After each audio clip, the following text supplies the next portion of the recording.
Hey, what's good? It's your boy DJ Newkirk. Today I got a great event for you, man. Part 2 of the Rockwilder interview. If you missed half of it last week, you want to make sure you don't miss it this week. Well, last week we had Javon Curse on. So if you missed that, go back and check it out. www.youtube.com/behind backstage, or it's /behind backstage. One of the two. But it is what it is. So check this out, man. Rockwilder Part 2. This brother has done so many amazing things, worked with so many great artists, man. From the Flatliners to the Redman, to Eric Sermon, to Busta Rhymes, man, to All City, Big Punisher, Jay-Z, Redman, Busta Rhymes, I said, Method Man, freaking Beanie Siegel, De La Soul, DJ Clue, Little Kim, Jay-Z, LL Cool J, man, Prodigy, Raw Digger, man, The Dwellers, man, Exhibit, Angie Martinez, man. Y'all remember she used to rap? Son, listen, man. Eric Sermon, I said already, Fabulous. You know what I mean? FABLOUS, Fat Joe. Janet Jackson, bruh. Janet. Left Eye, man. RIP Left Eye, man. This brother's done it all. Man, he did No More Drama. No More Drama for Mary J. Blige. I mean, no more words. You feel me? Listen, make sure you tune in every Saturday, 5:30 p.m. live on Behind Backstage, man. I'm taking flight right now to make sure that we get you guys the behind the scenes look at everything else, man. We're going to make sure we got some great content for you and we getting it. So you enjoy the show. You make sure you comment, make sure you subscribe, you keep it real. Tell us what's good. Shout out to Rock Nation. Shout out to Jay-Z. Shout out to Strong Arm. Shout out to my man Memphis Bleak. Shout out to Rockwilder for doing this interview, man. Amazing interview. Shout out to Got the Audacity. And man, shout out to Strong Arm, Wild Man Teddy T, Reggie Mathis, all of them, man, the whole crew. Peace out, man. It's your boy DJ Newkirk. Tune in, 5:30 p.m. Strong Arm Radio every Saturday. The Hot 16. Wow. So I got to go ahead and start working on the whatever documentary. Hot 16, right? Whatever, that's the 16. Book, right? Yeah. It's it. I like Here that. We go. That's Dre right there. You know what I'm saying? Together. Because these are going to be the best lyrics you ever heard. Yo, that's real, though. High 16 and financial advice. Jay-Z said, you don't know. And whatever's book, it's going to be like, oh, you gon' know. I remember when Jay-Z did You Don't Know, and I was sitting right next to him, and he played it. And I said, yo, why you sound like that? He said, what are you talking about? He started smiling. I said, because you like 1 million, 2 million, 3 million, 4, in 18 months, 80 million more. Now I add that number up to the one. I said, I never heard anything about that. I said it to him. I said, he said, I'm raping these niggas. I said, I never heard nobody put business in how you say it. Like, are you doing this? I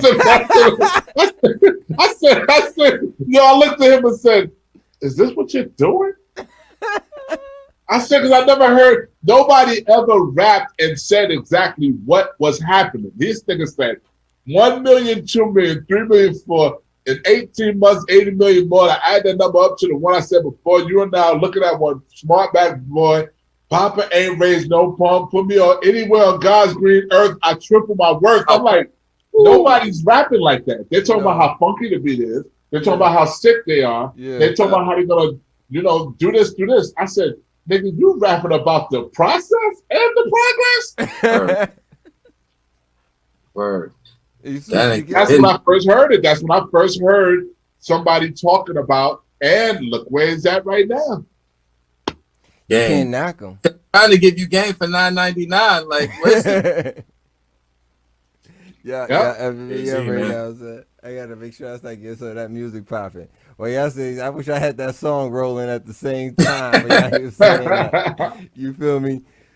So, but like this is awesome, man, because I got the opportunity to have you on along with whatever, and the caliber of music that whatever's created, like whatever's went ahead and been on another continent. And I'm like, what the hell he doing in Colombia? Like, and they rocking with him though. They're rocking with him 100%, dude. They just rocking with him. And I'm like, does whatever know Spanish? I don't, man. It's just love, man. I think that was really just the type of music, you know what I mean? And that's just with purpose. You know, Right. I never liked that. Like you said, man, I always remember where I come from. So it's never a thing about trying to be preachy. You know, I never wanted to go there. I never really wanted to touch Christian rap, gospel rap in the first place because Right. I just thought it was so sacred. Like, you know, me and my my filthy background, you know what I mean? Whatever. Everybody got a pass. You know, God forgives. no, down there in Miami. God forgives. Yes, sir. You know, but I just always thought it was a sacred thing, man. And then I realized that, you know, there's a lot of people that could relate to, you know, not trying to be preachy about it, just really just having an authentic message. Right. And I think that's really what it was, that people gravitate towards, even in another country. Even without understanding the lyrics, there's a couple things that they're able to pick up. They love hip hop out there. It's like hip hop in the 90s out there. Right. Graffiti everywhere. Before the shows, they're doing breakdancing, graffiti, all the elements, DJing, they do all of that, man. So it was just love from the people. You know what I mean? And I think that's really more so what it was than them knowing every single lyric, you know? Yeah. Like I said to Rock, man, when you come back, we had UB in the studio. So we had Say UB, word. Yeah, we had UB in the studio. So he came down. Shout out to UB, man. We had UB in the studio. Yeah, THC crew. And we were talking about you and everything like that. So, you know, when you come down, you know, of course, you're 100% welcome, as well as, of course, Rock. Man, he's 100% welcome. Yo, Rock, no, you know UB. UB was when we did a show down there, and that's how we all met, I think, when we did that show down there in Miami at was it Bill? It wasn't Billboard Live. It was another spot that we were in. When we did the show down there, and Red jumped on stage. You remember that, Rock? Yeah. And UB had all the trees. Oh, yeah. Like I said before, you were a homegirl in the panel. I was high during the whole time. The whole time. Yeah, I was high during the whole time. Yeah. He definitely, man. Yeah, we knew who UB was off the rip. It's blessings though that we good dude, man. Real good dude. Definitely. Solid brother. So much stuff. I'm telling you, man. Let me tell you something, man. We I don't know what that career, I don't know what that journey and that timeline was, man. But it was like, if we wasn't walking down the street with Floyd Mayweather promoting music, we was in a church. We was in a church with carte blanche treatment. If we wasn't there, we was in Bahamas with our own label. I was doing a wakeboard out. Yeah, we was in Orlando with the wakeboarders doing wakeboard music, like, you know, whatever, with 50 Cent, like, you know what I'm saying, like, you know, like what more can we do? Can't ask for too much more, right? Yeah. Now, what was one of the best? I'm gonna ask on both of you guys. What was one of the best times you guys being on tour? One, I'm gonna ask you whatever, and I don't know if it's gonna be the same as Rock's, but Rock, I'm gonna ask you again, same thing. So, what was one of the best times you guys being on tour, and where was it at? Yeah, I would say, man, that's a.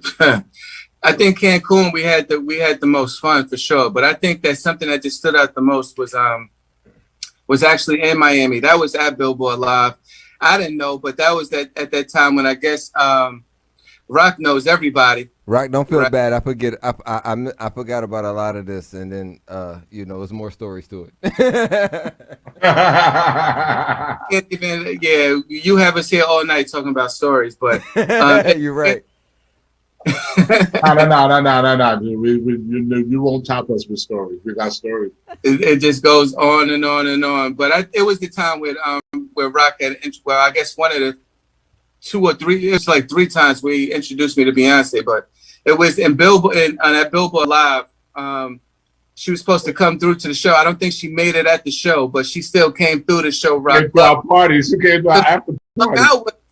And hung out with us. Hung out with us, man. Bird. And it was so crazy that Justin Timberlake, I think Pharrell was hanging out for a minute too. Yeah. It was, I guess they really like Beyonce. This was when I guess she might have been talking to Jay during this time. Yeah, there. She was kicking it because Rock, he done did a whole bunch of music for him, but she was just there kicking him, and I was like, "Yo, this is not even real right now. This is not even happening right now." And I was right there in your backyard, Newkirk, right there, Billboard Live. I don't even have it. I remember Billboard Live. I remember how it was, man. Shit was crazy back in the day, bro. Like Beyonce came through to hang out for a minute, for a skinny minute, but it was love, and I'll never forget that. What was one of the craziest things that happened on tour? Hold on. Wow. Wait. Hold on one second. Let me make sure I got her on. I want to make sure we got her. There we go. Yeah, you got me. See her. Yeah. So now you off. Yeah. What was one of the craziest things that happened on tour? Cool, me? Yeah. Oh man. On which tour? On the Redman tour? On the whatever tour? On the Missy tour? What tour? Do the Redman. Missy? Oh man, Missy. I can give you a Missy one, I can give you a Redman one, but I can really give you a Redman one. Redman one time had, I don't even know if I should tell this story because I'm gonna get choked for this story if they're watching it right now. Well, I'm gonna say one story. This is what I learned, that you always gotta have. No. I'm gonna let this story pop because there's like 100 stories. Damn, Rock, you got too many stories. Huh? Red loved jumping off stage. Jumping off stage. Like they had to jump off stage. We performed in not like we didn't perform in a stadium. We performed in a college auditorium. And Red is sitting there rocking the mic. And Red jumps off stage, and so we're in a college auditorium, which means that the seats start right at the front of the stage. Right. Like they start in rows. These are seats that are not moving. I don't care what. So on stage. And when he jumps and the crowd moves because he's going to land where he's landing, he's jumping in row 4, seat 10, and the seats are like this. So he just folds into the row. He folded with the chair. Boy, my friend, the whole Titanic just went down. So whatever. Yo, boy, my friends, but he tore himself up, dude. For like 2 more weeks, he was with a cane. He was like, damn. What up, y'all?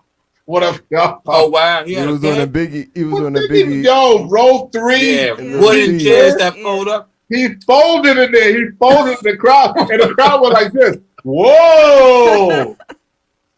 Yeah, that was probably like the funniest. Oh, and then there was one where he didn't have water on stage. And that's what I learned. You must always have water on stage because he was like in his 6th song and that cardio of jumping all around, he needed water and that water wasn't on that stage. And he was like, where's my water at? Where's my water? Where's my water? And we had to run while the songs were being played. We had to run and grab him one bottle of water saved his life. DJ, what tour was that? What tour was that we were at? And Busta was up on stage. Okay, and he threw that water. Somebody threw a water bottle, and he started throwing a whole bunch of water at him because he had a whole bunch of water up on stage. So he started throwing all the water at him. Damn, which one was that? What tour was that? Oh, we was on. Shout out to Uncle Ron, man, Robert. We was on. It was the 50 Cent. I think 50 Cent. Rock the Bells one. I think it might have been. I don't know if it was Rock the Bells. It was 50 Cent. It was Fabulous. It was 50 Cent, Fabulous. That was and Jay-Z. I don't think Jay was there. Eminem was on that one. Oh no, it wasn't us then. Because I remember Eminem. Fabulous, So Fabulous, we had Exhibit was on there. Eminem. Oh, okay, that was us. Right? Was that Exhibit? Was Exhibit on? Yeah, that one Exhibit was on. Exhibit and Eminem. That must have been when Busta was with Aftermath. Yeah, so it's. I mean, man, I had to bless and a pleasure to be around a lot of different, greats. So, being one of them, man. So like it's an honor, at itself. You right now, like what you've done, like I was having a conversation with a friend of mine, like we used to ride in the crib and ride in the car and stuff, you know what I'm saying, listening to the tracks, man, in the cold in Buffalo, man. It used to be cold as hell.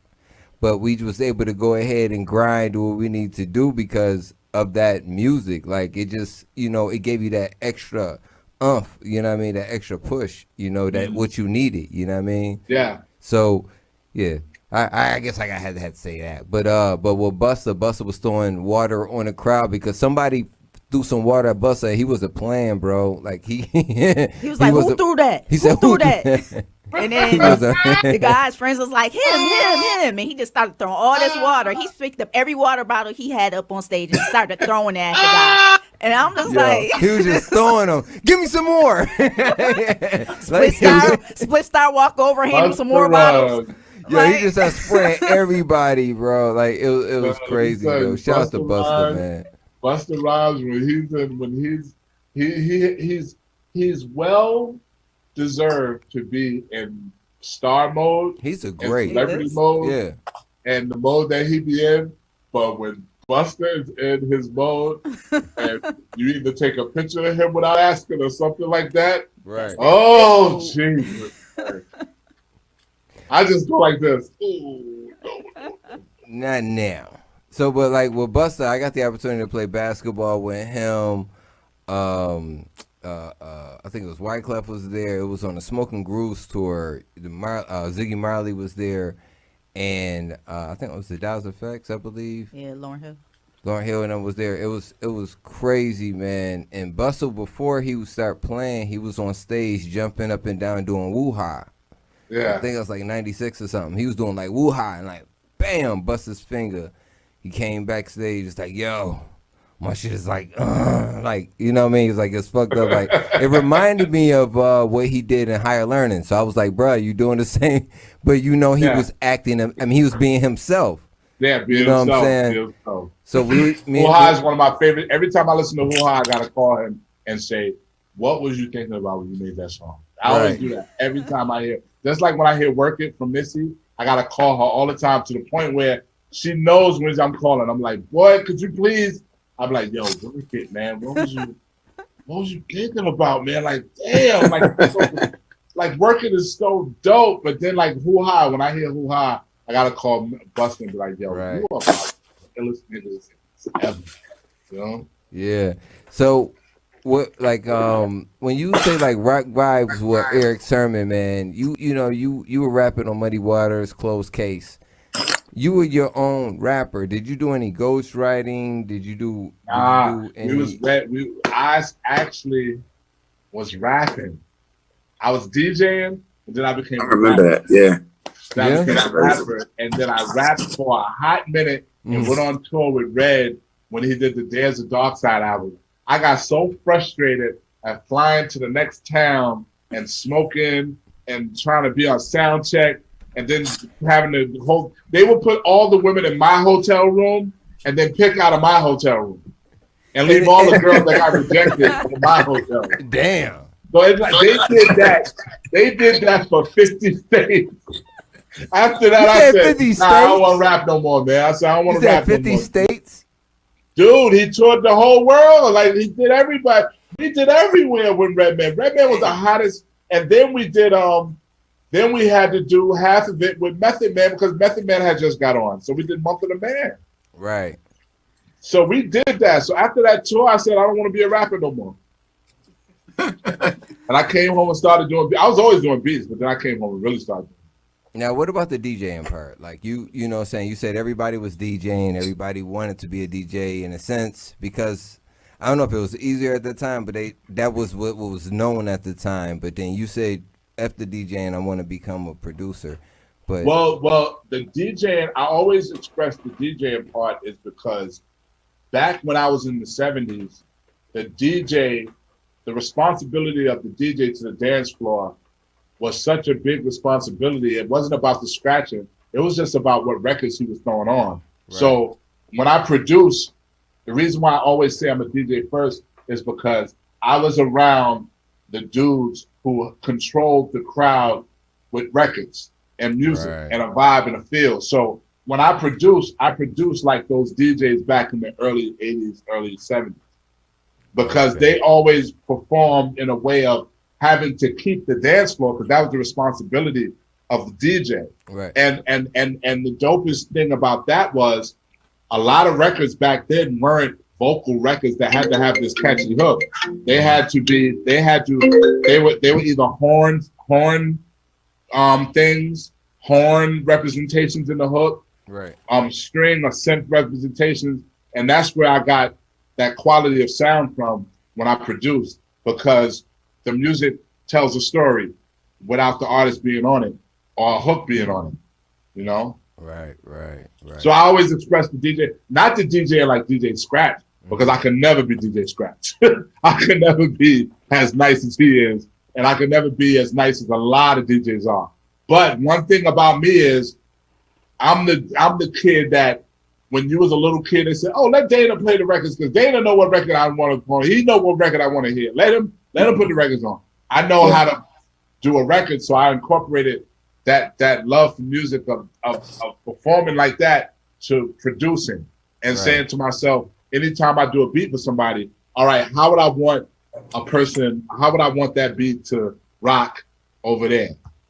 So more of the performance part rather than the scratching and DJing, the skill set. So you actually understood the skill set of music. And like I asked earlier about like we were talking about, damn it, Kanye could see, he said he can see the colors in music. Have you ran into like seeing colors in music, or has it just been a vibe, or just how you just feel at that moment? How you feel, how like the feeling of Rapper's Delight when you first heard it, the feeling of Suck MCs when you first heard it, the feeling of the show, Rockwilder when you first heard it. Yeah, like those feelings, like you want to be around those feelings, and even to this day, I work with that type of conviction. I find myself not working like I used to back in the days because I am older and I am a little bit more, I do have the equipment here, but I don't work like I used to. Back in the days, like whatever could tell you, we was just doing beats to play in the truck. We were just doing beats to go to whatever's house and park on the street and play a dope beat and be in the truck just like this. It just so happened that beat will get sold that night if somebody invited me to the studio. That's how it was. Yeah. But I didn't do the beat. I didn't do the beat for the sale that night. I did the beat just to ride through the hood. Queens was lit. So if you was in a nice car blasting a dope beat through Queens, tell her whatever. That was the day right there. We didn't do nothing else. Yo, it's summertime in New York right now. I mean, and all you need to have was money for weed. Yep. Even if your weed ran out, you was gonna find crews that had weed. You was gonna find cliques that had weed. If your weed ran out, I can go to Queens Village, go to my man's crib. I know he's smoking. Right. Everybody's smoking. And we all playing this one beat, and we just like this. Damn, that beat is hot. That beat is hot. Then next thing you know, Red will call me. Then me and whatever go and see Red, and I'll sell that beat. Damn, that quick. Just like that. But that beat was for the truck. But was the street talking that quick? Like, was they like, yo, Red, we heard this joint Rock was playing? Nah, because it was all contained in whoever. It was me, whatever, Styles, CO, Lamont, Fay Ray, Sage, Eddie, Boogie. It was 113th. It was Jeff. It was Steve. It was only in a certain group of people. These are all kind of music people anyway. Yeah, this was our stomping ground. This is where we was. So it wasn't like nobody said I heard that beat. Like we didn't have computers neither. Remember? Right. Mm-hmm. Computers, no phones. So it's like we were only in our environment. You know, I think that's probably why I existed too in a great space, because of the time. It wasn't a lot of producers back then. It wasn't a lot of dudes that had MPCs. You know, you can't go to your mother and ask for $3,000 to you can't ask for the rent money to buy a beat machine. Everybody feel that they're a producer now. Like, do you really have to kind of try to be a producer these days? Like, do you really have to like work for it? You know, like the way that people like the way you work for it, you really put in the work. It wasn't that you were just around great people. Of course, you're around great people, but you took out that time. Like Kanye took out the time. He was doing so many beats all summer, whatever. But like you took out that time to make sure that you were making the music for whomever, but you wanted to make sure you were making great music, and then you make sure you weren't putting out no BS that somebody will luckily get on that'll make something into something, nothing into something, I should say. You know what's crazy about the part of my career and the part of whatever's career? We was having fun. Right. But we was having fun at a time that we would have fun in Disney World. whatever would be enjoying auto reverse performing it in Disney World. That's what's up. We did auto reverse for the hood in Disney World. We did all this stuff for the hood. Like. All right, now it ain't fun. It's me interested. I'm interested now. So It's like I'll put the reasons on. I'll do a beat, have fun with my community, or do a beat. It'll probably sell to somebody like that. But back then, it was like me and whatever didn't spend a whole bunch of time in the studio writing and doing beats. It's just that what we did was special. So it's like when we did it did things. It spoke meters. It just did what it did. Whatever was one of the hottest rappers in Queens. You know what I'm saying? Like I was one of the hottest producers in Queens. So went to the studio at night. We went to the studio on 113th, but we also went to the studio here at night. We just had that. We just had it happen. It was just happening. And then he knew Ed Lover, and Ed Lover was with Pac, and he knew he had just did something with Big Pun, whatever, and it wasn't even on my merit. It was something that he did somewhere else. It's like everything. That's two styles. Yeah. Everything that we did had its moments. It's just its moments. Again, like you got Big Pun right behind you right there, and it's just like nobody can actually go ahead and witness what you witnessed with Big Pun. And I was watching something that you actually posted on IG, and it was with Chris Rivers. It was his son, and it's like his son could spit, man, and they look damn near identical. You know what I mean? So have you got a chance to really get a chance to work with him? And before we get to that, but how was it working with Big Pun? It was amazing working with Pun, man. Pun was a project that I didn't think I was going to get on. I was really trying to imitate Buck Wild, Showbiz, Premier. I was trying to imitate those dudes to get on that album, and Beat Miners and all of them. I was trying to imitate them because those type of albums, to me, I was already funked up with Redman, like on this funk journey with Redman. So I didn't think I had anything for Big Pun. But when I did You Came Up and I did Super Lyrical, I was actually performing. I was actually trying to do what Buck Wild and them do. The hard hitting drums with the sample. Right. You did that. Sample, but You Came Up as a sample. But that was me, Dre Most in the studio. Me and Dre Most upstairs in the room, just trying to do one of them hard hitting boom bap joints, and they just happened to work. Now, mainly because I was probably still operating in that DJ sense of saying, okay, if I had to do a boom bap song, this is how I would want my boom bap to rock. Yeah. That joint was fire. I love that joint to this day. Man. It came up. Bro, like when it came down to Jay-Z's album, the what was the Dynasty album, right? That was the joint. Nah, the first one is Life and Time. The one that had Do It Again on. Volume 3. Volume 3. I wasn't really rocking with Volume 3 until I heard that song. I was away right there. I was away, right? Remember that wave? Whatever. Like after that video and that song, like that's when it was like a shift. I mean, personally for me. But check it out. We still on the block acting like it's the best beat on the block. We ain't thinking about what it's gonna do to the club. Right. We in the car still high, like going up and down the street, going to get Chinese food, going to smoke some more weed, and we just playing and then next thing you know, my boy DJ Twin said, yo, Jay want us to come to the studio And I said, all right, so I'm gonna bring this beat, I'm gonna bring this beat, I'm gonna bring this beat. And I brought the beat that we was blasting up and down the street all day with. That's what's and up. they heard it and turned it into a smash. Let's go. So check this out, and I'm gonna tell homegirl this. Now you understand why when the beat did get sold, it didn't hit me because I was just like, all right, it got sold. It's cool. Nigga, I'm on the block with this joint, like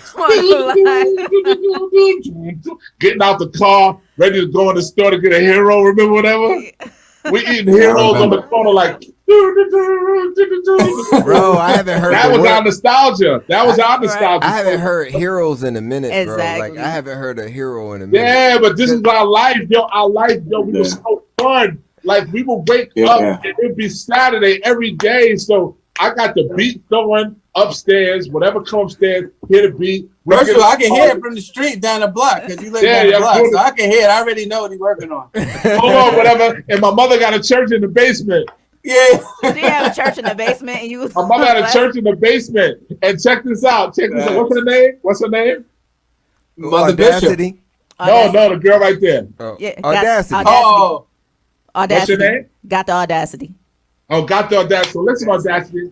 I like that. I got plaques on the wall. My mother throws a church in the basement. I got plaques on the wall like this in my house. my mother said, gangster rap, right? Yeah, my mother Meanwhile, in the attic. My mother said, church in the basement. I said, come on, Mom. Nah, man. Nah, you can't put a church in the basement. She said, about to put a church in the basement. She said, I know you're going to play for me. My mother's from Alabama. She said, and I just know you're going to play for me. I said, Mom, I said, I can't play for your church.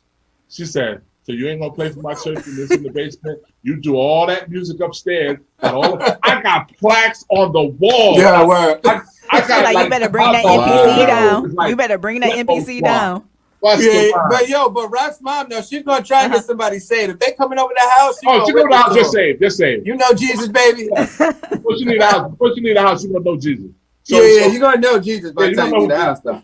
So she said, all right. She said, okay, if you're gonna do that, all right then. She said, just understand, all these plaques that's on the wall, you know who gave them to you, right? I said, yeah. Oh, Jesus gave them to me. I know he did. She said, okay, well, I'm just going to do my church in the basement, and I'm just going to do it. And then you hear her on the phone with my aunt, like, I asked Dana to do some work for me, but, he ain't going to do it. But, They're trying to give you that guilt trip. We're going to try to.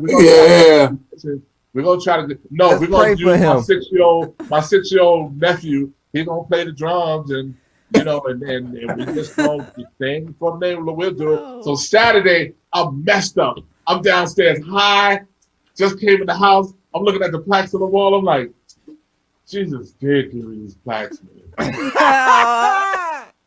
So I tell you, man, I had to bring my motif downstairs every Sunday. I had plaques on the wall. I'm sitting there like this. Jesus loves me. Rock was playing. You would have caught Rock on Sunday playing in church.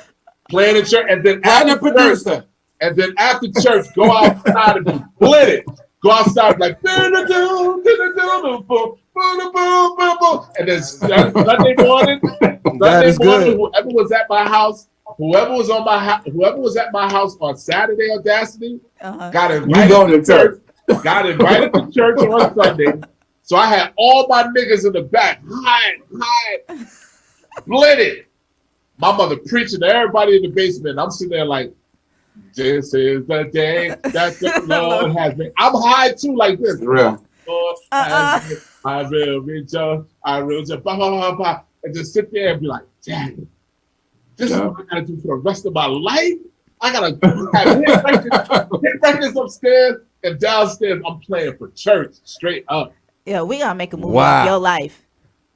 For real. For real. Right? We're gonna split it with whatever though. We're gonna split it with whatever's documentary though. Yeah, like, we gotta do something. Rock need his movie. He does. He does need a movie. And it gotta start off just like that. Yo, it was to the point where if anybody flew me out to California to work on music, I would have to say, yo, y'all gotta fly me out on Monday and I gotta be back by Saturday. They were like, Rock, I gotta go to church. Like I gotta Like stop. that. I gotta stop working with Christina Aguilera to go to and play for like 7 people in the church. Look, 7 people in the church. man. This is the day that the Lord has made. Oh. The Lord has made. Yeah. That's true, man. It's true story. That's the truth. That's the truth. Truth. So mom didn't care. She said, I don't care how big you get.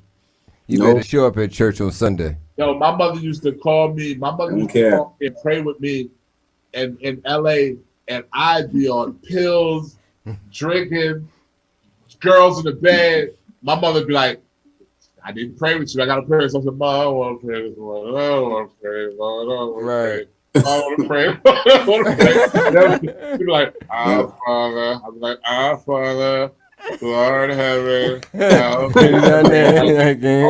All my life, even now to this day, she was calling me just now when y'all was in an interview. What?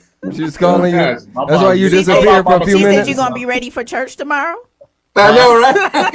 Oh no, now it's different. Now it's different. I'm grown I know, now. I'm just messing with you. Now Yeah, you're making my cheekbones hurt. They ain't coming to church with me. I'm like, because I know everything. I know everything.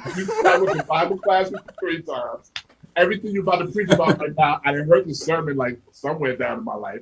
So I'm just gonna let you go to church and have a good time. I'm That's good real. at this. That's real though. Yeah. And like my wife, like when it comes down to got the I see her mother's My mother's a minister, so I can relate. Oh, so you know. She can relate 100%. I can relate. Yeah. I can too. Just and recently, it was her birthday, just a couple days ago. So we are all on FaceTime. Happy birthday to her. Happy birthday. I can tell by the way your hair is that your mother was a minister. Yeah. She is probably all neat in the back like this, like she ready to sing for the choir. I see it. Well, let me tell you about the choir. So they were singing in the background, and my niece was like, "Oh," she was like, "Oh, are they crying right now? Is the choir back there crying?" And she said, "No." She said, "They're singing. They have some good singers." She's like, "No, I think they're crying right now." It was that bad. Oh my. Yeah, that was back in the day. Now let's talk. No, that just happened a couple of days ago when she said really? that. That's why she was getting on us. That's why she was getting on Hey, us. Ma, I ain't got nothing to do with this. Love you. Hey, shout out to you, pops. I love you and everything. I know y'all watching. So, but yeah, but not to blow whatever spot up, but whatever had always said that you had a calling on your life before they gave you your props before you even rap and said that you was going to be doing it for the Lord. You know what I'm saying? Yeah. And he had a moment where he did it. He was a gospel rapper. And the crazy thing is we were in the best of churches.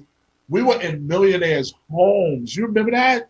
Yeah. In Orlando, we was with millionaires. Like, they was like, we want to do the label. We want to do a label. We had went down there on a whim that somebody said they was going to do a label. But when we didn't get that label from the dude that did it, there was millionaires ready to say, all right, we was turning them down because we just didn't want to use their money and mess up their money, but they were offering to give whatever millions of dollars and didn't even know how their return was going to come or nothing. They were I think whatever told me about that. Yeah. It spawned off into the other. Yeah, it was amazing, man. Yeah. But that's God's crazy grace, man. That's I say that crazy to about walk rock away from, just, though. That's kind of like if you think about like kind of Dave Chappelle-ish, like you don't want to go ahead and walk into that and F it up, but you don't know where that's about to take you. Was it the fear? Yeah. Was it the fear? I told you I never really wanted to, I don't want to play around with the Lord's music like that. You know what I mean? And it's still sacred to this day, but yeah. For sure. Yeah. Right.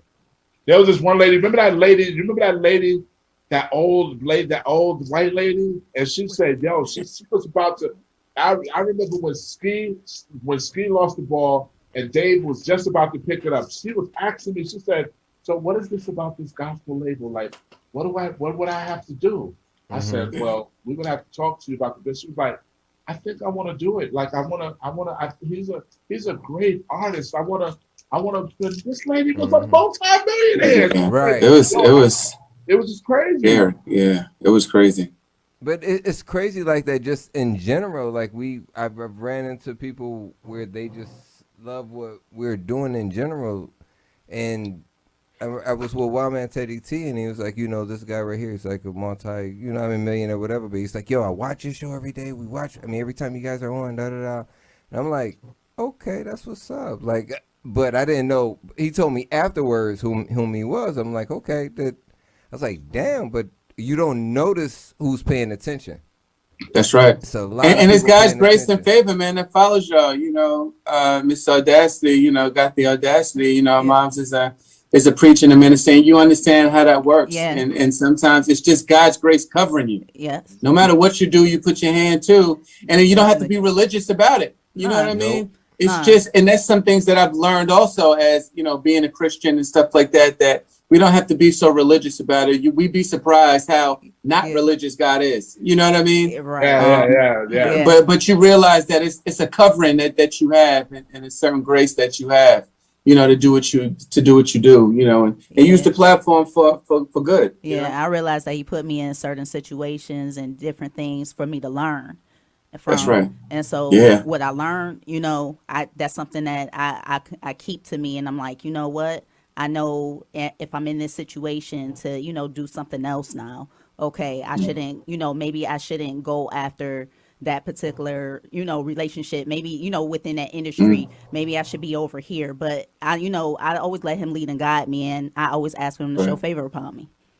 That's right. That's right. Right. Yeah. It doesn't always make sense to us. It's not always the easiest. That's not what he promised, but he always promised he'll be with us and never leave us or forsake us. Well, one thing I am going to say about my life in the career, God had me in a place to where I was on a bridge looking over at the industry of what the other things that happened. Like I could see myself kind of like in that same like scenario of like looking to the left and the right and seeing what he was keeping you from, and at the same time seeing what it was, because there was some stuff happening over here over here. What was your I was like, what was your mind frame? Okay. I'm sorry to cut you out, cuz, but what was your mind frame around like the Biggie and the Pac stuff? Because you were banging around that. I was around the Biggie and Pac stuff from the early Redman. So I was still like I knew Biggie. I met Pac twice. I knew Biggie, and I saw it from a perspective of knowing Faith, because Faith was with Big, and I knew Big, and I knew Pac from LA with Redman. So I was still kind of like I felt like I still was getting myself, in this game. But when it became Rockwilder, with the hit record and the rock and the pop and the drugs and the weed and the women and all of that stuff, there was another thing going on that it will suck you in. It will suck you in. And when you make it out of it, most of the time, well, in my situation, like when I tell my kids be like, why you keep saying you old? I'm like, 'cause I'm saying I'm old. Like, you don't understand. I want to be old. I want to be old because I don't want nothing of what that was back then, man. Like that was a lifestyle. That was a life lesson. And you grow from that, and you got industry age on your life. Like, I'm 50 years old, but in the music game, whether I'm Sean Kemp or whether I'm Jordan, it's still basketball. Right. You know what I'm saying? Did you have any mentors or anything like that like helped you? Mentors. We learned on our own. Me and Red talk about that to this day. Like the money we spent, the lessons we learned, the situations with bad situations, with scenarios and things that happen with the career, and just the drugs and the weed and the women and just the lifestyle and all of that stuff. It's easy to get caught up. Like you can get caught up, but we talk about all that time. Like I always say this: the hustlers. If you notice, a lot of the people that are successful now are hustlers. Right. People who are actually hustlers in the game. They hustle. You know what I'm saying? And so they've been successful in the streets. So they're successful as that. But the creators and the creatives and the people who come from a whole different category, we learn from a creative standpoint. Like you know, we ain't watching the dollar. We ain't thinking about what's down the road. We're just operating in the moment because that's all we have to be creative in the moment. Wow. That's the way I feel about it. But hustlers know how to say, all right, if I'm selling weed in the street and I'm making this amount of money, and then that's why they call it trap music. I never understood why they called it trap music. But the reason why they call it trap music is because the Southern people's description of trap music is, I'm taking my drug money and turning my lyrics into the drugs and staying in the studio, which is the trap. Wow. And I'm just making money. Like that's a jewel right there. Yeah, because they figure if I go on the street, and this is what it is, trap music. I'm gonna hustle this. If I go on the street, I'm gonna be dead or in jail. But if I go in the studio and trap, I'm making money. Yeah, that's exactly it. It's smart though. It's a smart vibe, man. It's just messed up the way that the cops, you know what I mean, pick up on it, because the first thing they assume is that everybody is going to go ahead and be that drug dealer. Everybody's got that gun and they're going to go ahead and shoot somebody. But sometimes they got that gun and then, you know what I mean, they got to go ahead and feel they got to prove something to somebody. That's what it's not necessarily that we have to prove something to the cops. The problem is that the same nostalgia that comes with the streets, if you're trapping in the studio, the crime comes right to the studio too. So the niggas that want your shine and want your paper and want to kill you before you become a star, it comes right into the trap house of your studio too. Yeah. So the cops are left to deal with the rubberish of what happens. But the cops, that's what's at the shows. Yeah, the cops are just there to draw the chalk around the problem. But they're not the ones attacking the trap music. They're the ones that are victim to what the trap music becomes from the criminal activity. Wow. Because you got to rap about bitches, you got to rap about titties and ass, you got to rap about riding for my niggas. You got to ride. You got to do all of this. You know what I'm saying? You got to talk about how you got it. You got to talk about how you trapping. You got to talk about how if a nigga come for it, they're gonna come. They're gonna get it. Yeah. You're right. And what's unfortunate now, and I'm gonna say this and you know, speak my piece on it. But now we got perpetrators of these new kids that seeing they don't want to work for it. They want to clout chase about it and brag about it and speak on it as if they got the same money as the niggas that's trapping. And now they're operating from a whole different fashion. So they're like, send the addy, we're gonna slide, send all of this stuff and that type of stuff. And they're making it more of not of the hustling part of it, but more of the demon time of it. They're calling that demon time now. You know what I'm saying? Yeah. Wow. That's crazy. Wow. That's crazy, bro. Wow, that's great. Yeah, I learned something from that one. That's real too. That's what's happening. It's some real thorough doing. And what you see in the shows and that energy, that's the energy of what's happening. You know what I mean? It's not about the creative, it's about the hustlers. So you're gonna see the extortionists, you're gonna see the hustlers, you're gonna see the gangsters. That's what's surrounded and saturated in the industry. But you're gonna have a pocket, a remnant of creatives, true artists, you know what I mean, in artistry. But it just seemed like it's fast food music is because they're hustling. Yeah. They're selling it too. You know what I mean? True. They're selling the sex, they're selling the drugs, the murder. But that's what it is. And that's L that you broke it down like that. Yeah. In essence, that's so you can't be mad at that because that's what it is. That's what it is. So, question is one of the questions we got from one of the callers is if any new artist wanted to approach you, wanted to create new music with you, what's the best way to go ahead and do it? And mind you, I want to make sure I put down right now, nothing's for free. No matter whatever you get, it's not for free. So if you want a producer to do something for you, you gotta pay. I want to make sure I put that out there before you go ahead and answer your question, sir. Go ahead. Well, if somebody came to me and wanted to work with me now, and that has happened with a lot of people now, I don't think working with me is a come up now. I think working with me is just an asset to what you've already established in your own career. Right. Like I tell a lot of people now that everything is so social media and so hands-on and so the responsibility of your own grind that the fact that you know me or work with me is after the fact. Right. It's not something that I'm going to actually do for you now because you're working with Rockwilder. And that's one of the things that I'm happy about too, that I could close my generation of my situation. Like, you know what I'm saying? Like, Rockwilder had his generation. Right. You know what I'm saying? The same way as somebody coming to Swiss now and Swiss saying, yo, he put this new producer on, the world don't care. You know what I'm saying? You know, they just want to know how effective that kid is. Like London on the track, if Swiss put him out, nobody wouldn't have cared. Right. London on the track is just London on the track. He hot. Right. You know what I'm saying? So it's like you know, Boy Wonder. Boy Wonder's a hot producer. Right. However he got put out, nobody cares. You know what I'm saying? Rockwilder's a hot producer. You know, he got put out, but nobody cares how he got put out there. We just heard that he had just a lot of great music.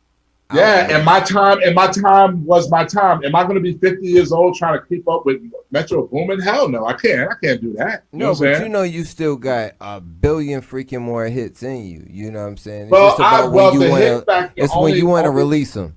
Yeah, but the hit factor only comes from what you would think is a hit. My hit to me was of early 90s, early 2000s.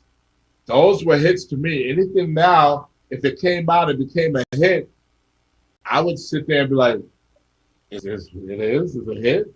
Oh, okay, all right." You know what I'm saying? Like, you know, like it wouldn't because of the stream. Is it because of the streaming? Because people weren't buying records anymore? Is that why? It's because of. All right. I remember. Well, I'm gonna say it like this.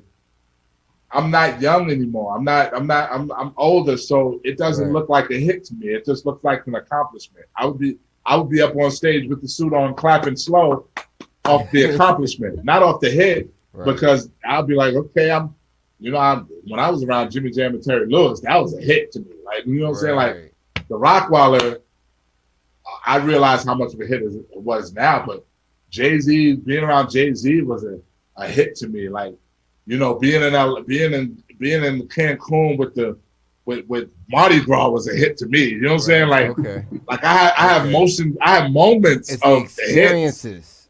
The hits. Yeah, like I have moments of the hits. Like this won't be the hit point right now. This will be me older with another account doing well, and I'm just like, oh well, word, okay, all right. But I mean, and it's well deserved though. You know what I mean? Yeah, it's well deserved. Now, do I want a Metro Boomin hit?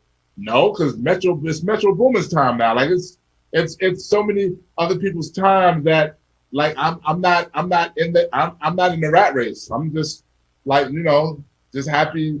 I had a great timeline. You know what I'm saying? Hey, like I said, it ain't over yet. I see you doing a lot bigger. Yeah, but if Shaq got on a winning team right now. Would it really matter to Shaq right now if he got on the Sun if he got on Atlanta right now? It wouldn't matter. You know what I'm saying?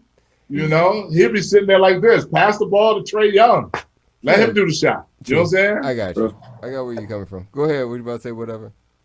No, I was saying the same thing. That's you're right. Yeah, like you know, like somebody said.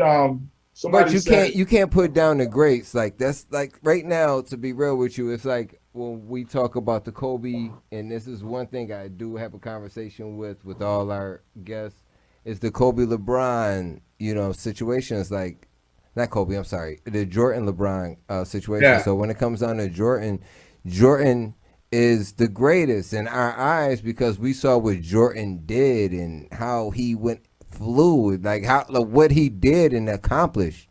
What we see LeBron doing is a lot of accomplishments, and it's like it's not that he hasn't lived up to Jordan potential. It's just that he still got so much more that he's doing.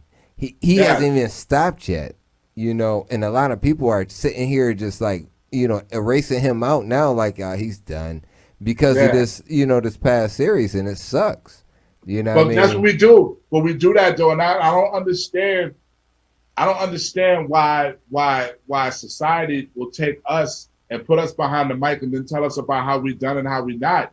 When they won't do that, they will never say the Rolling Stones is done. It's true. You'll never hear Beatles. You never heard the Beatles have sold out. You never heard the Beatles wasn't irrelevant. You never heard the Rolling Stones, oh, such and such died. They're not going to be the same. We're the only culture of people who deal with the word irrelevant, fell off, all of this type of stuff, and we want to say who's hot and who's not. It just bugs me out because like I have to tell people be like, well, Rock, what you been up to nowadays? I said, nigga, what I've been up to, what I always been up to. Listen to the radio. Not the radio that you want to listen to. Listen to the radio station that says hottest 100 songs of all time. Hottest joints of all, like, you gotta put you're looking at where you want to put me on your calendar. I got another calendar. I got one of the hottest records of all time, hottest movie of all time, hottest song of all time, one of the dopest songs of LA. One of like nothing that is gonna be done in your list will ever amount to what the fuck them shits are up there. That's real. Mm-hmm. That's real. So if I'm able to just feel comfortable and good about my credit card where my joints are, and I'm not irrelevant. I'm not irrelevant because you're not. Dude, where I play, you better hope your records play where I play. Damn right. You got to make it up to that daggone level. You got to make it up to that. You got to make it up to that level. Rockwilder nigga, I'm the only nigga with a song name that if I want to pull the black card out, I pull it out. He's the only person that got the song. The producer got the song named after him. Yeah, like dude, like you that accolade. That you're done. Get out of here. No name. Nobody's doing no song with nobody's name on it. Dog, come on, dude. Like you could my name. You could search my name. Like, come on, dude. Get out of here. Like, but we do this as people. We'll speak of the irrelevance of something and say, oh, that dude ain't. You know what I'm saying, dude? Like it or not, there's people up there that say he didn't get a chance to do a Jordan run out. But Derrick Rose was probably one of the dangerous niggas when Derrick Rose was out. Nobody could touch Derrick Rose. Right. That's right. And it's true. Right. Yeah. It's true. It's just true. Everybody, Rondo and all of them, they be like, oh, in his prime? Nothing. So it's like, don't sit there and say because he broke his knee, he's irrelevant. No.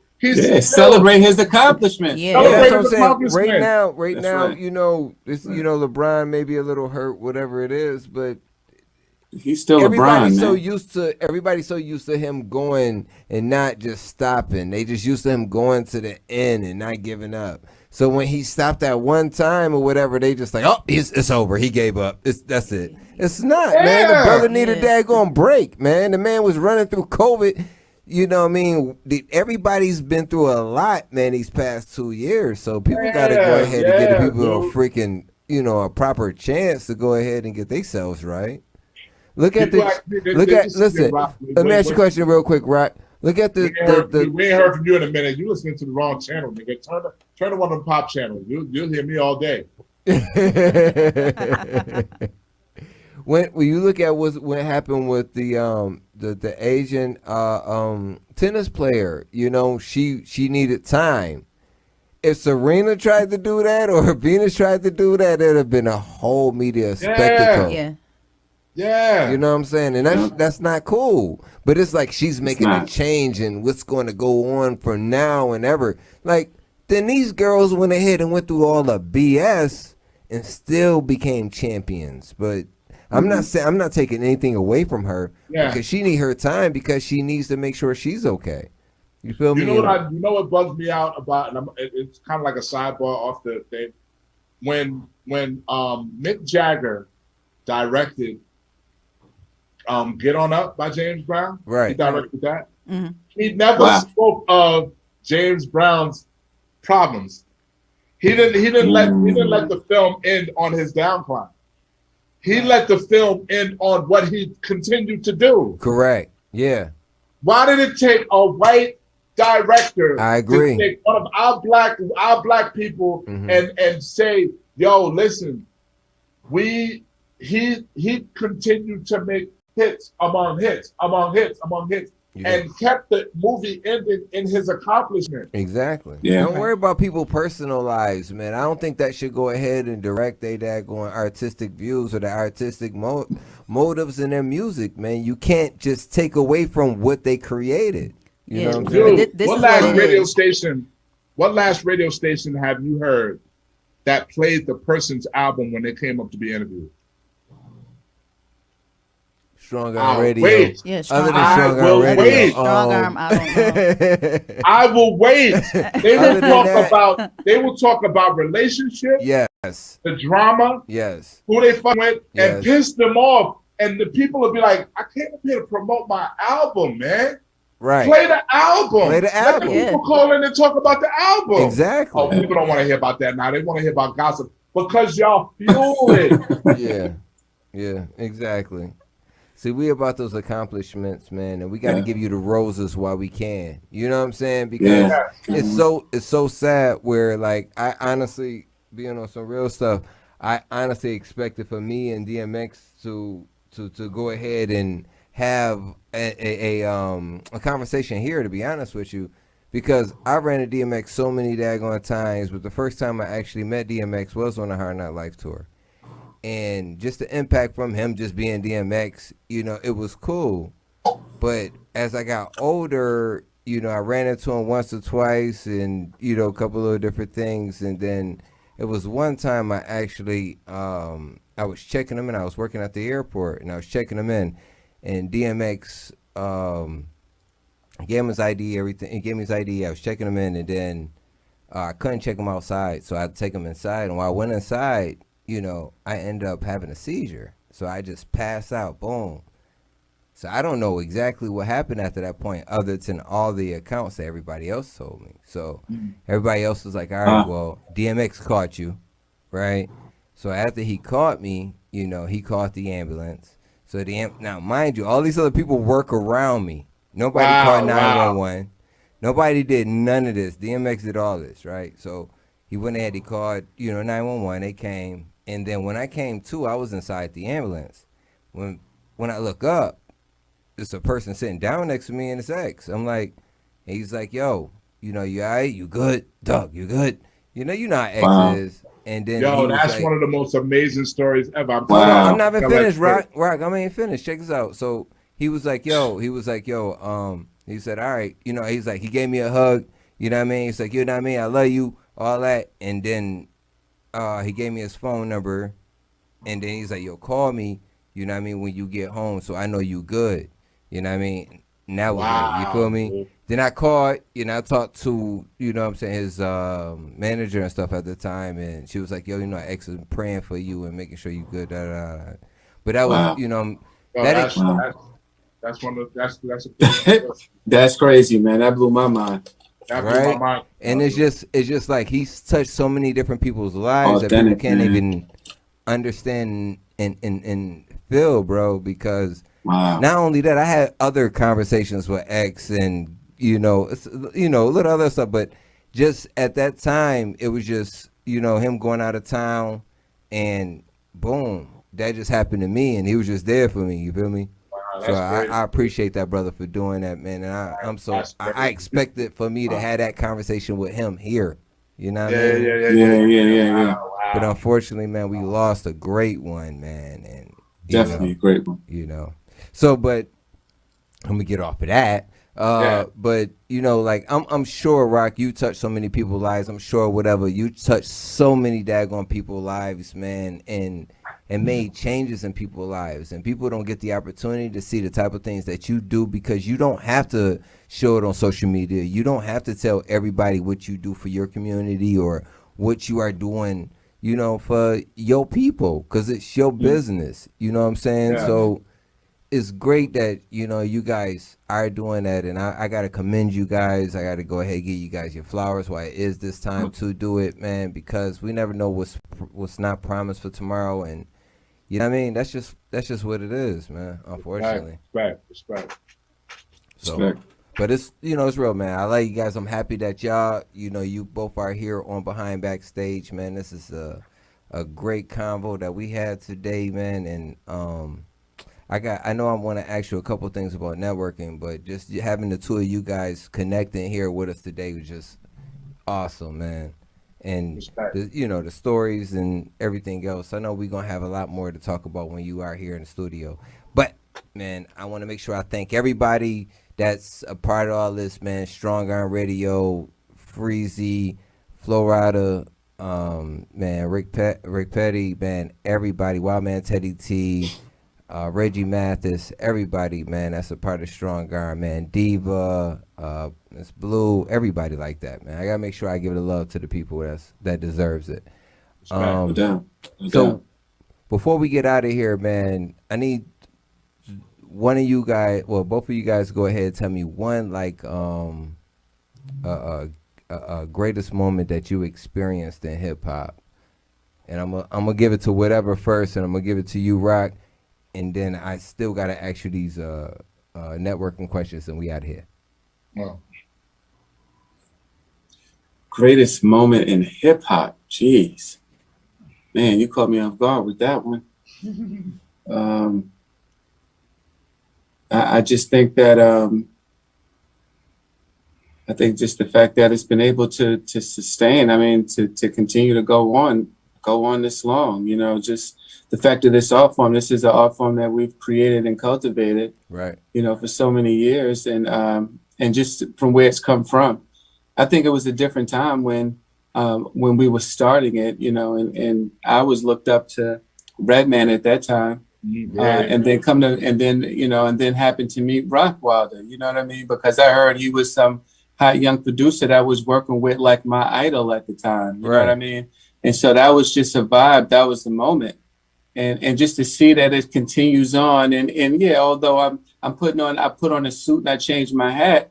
You know, I still love hip hop. It's still a part of my DNA, and I'm so happy that there are the artists like Jay-Z that can continue to evolve and grow and mature and talk about something that, and spit game, you know, in a record. You know what I mean? And so being able to see him and Nas collaborate and do that joint that they did on Khaled, that's dope to me. You know what I mean? To see the Rick Ross is just I met Ross down there. You know what I mean? I met Pitbull down there. Right there with UB. Yeah. You know what I'm saying? Exactly. Pitbull. We was in the studio with Pitbull, Rick Ross. Like, it was another person. I was like, I know somebody else there that was there that night with me.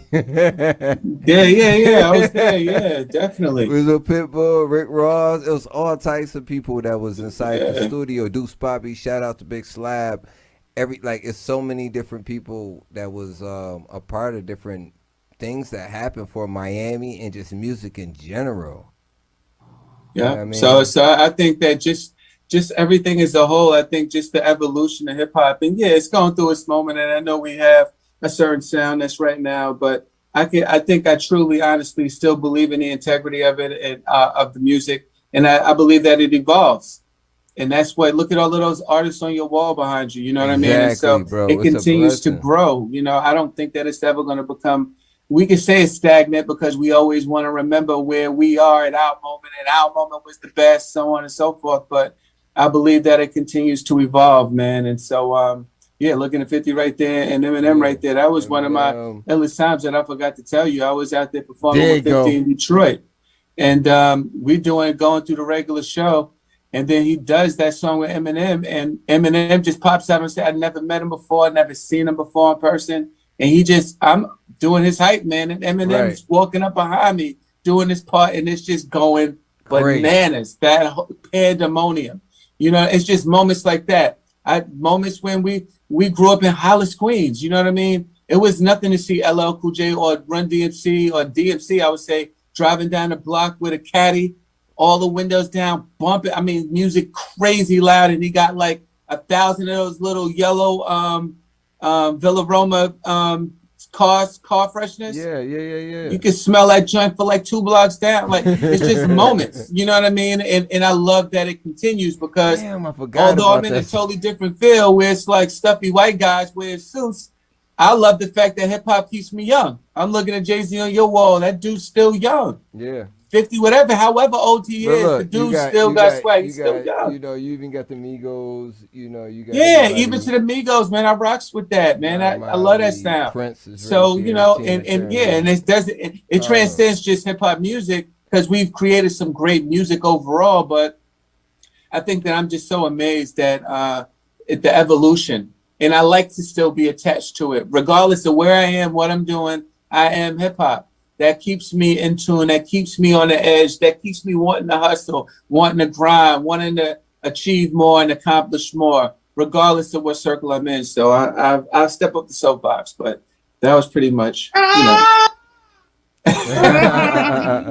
you got me going now. You know what I'm saying? I mean, that's what's up, man. This is like honestly, like when it comes down to behind backstage, this is what it's about, man. It's not about anybody feeling uncomfortable. It's about everybody just being themselves and expressing themselves how they feel, and their stories, man, that needs to be told, man. And then the people that help them get there, bro, the managers, the producers, the engineers, all these different people that help that person become that well-oiled machine. You know what I mean? Yeah. Because nobody can go ahead and do that overnight just being them. You know what I'm saying? You need a team. You need somebody to help you.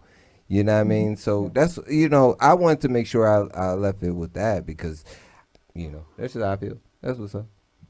Yeah.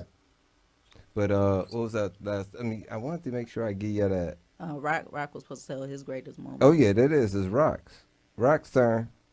Oh, Rock's turn. I'm gonna speak for Greatest whatever in moment. myself on this one because whatever came said a little bit, but man, our stories of what we've become to this day, of how we are a part of it, we have moments, man. Right. We have moments that there's niggas on my block wish they had, and I saw them wishing that they had it when we was experiencing. Right. Wow. I saw them. There's niggas that's with us now, dude, that celebrated with us, but never really understood how it felt for us to be us. Wow. Like I look at, when it gets real for me, I don't know why, but when I go in my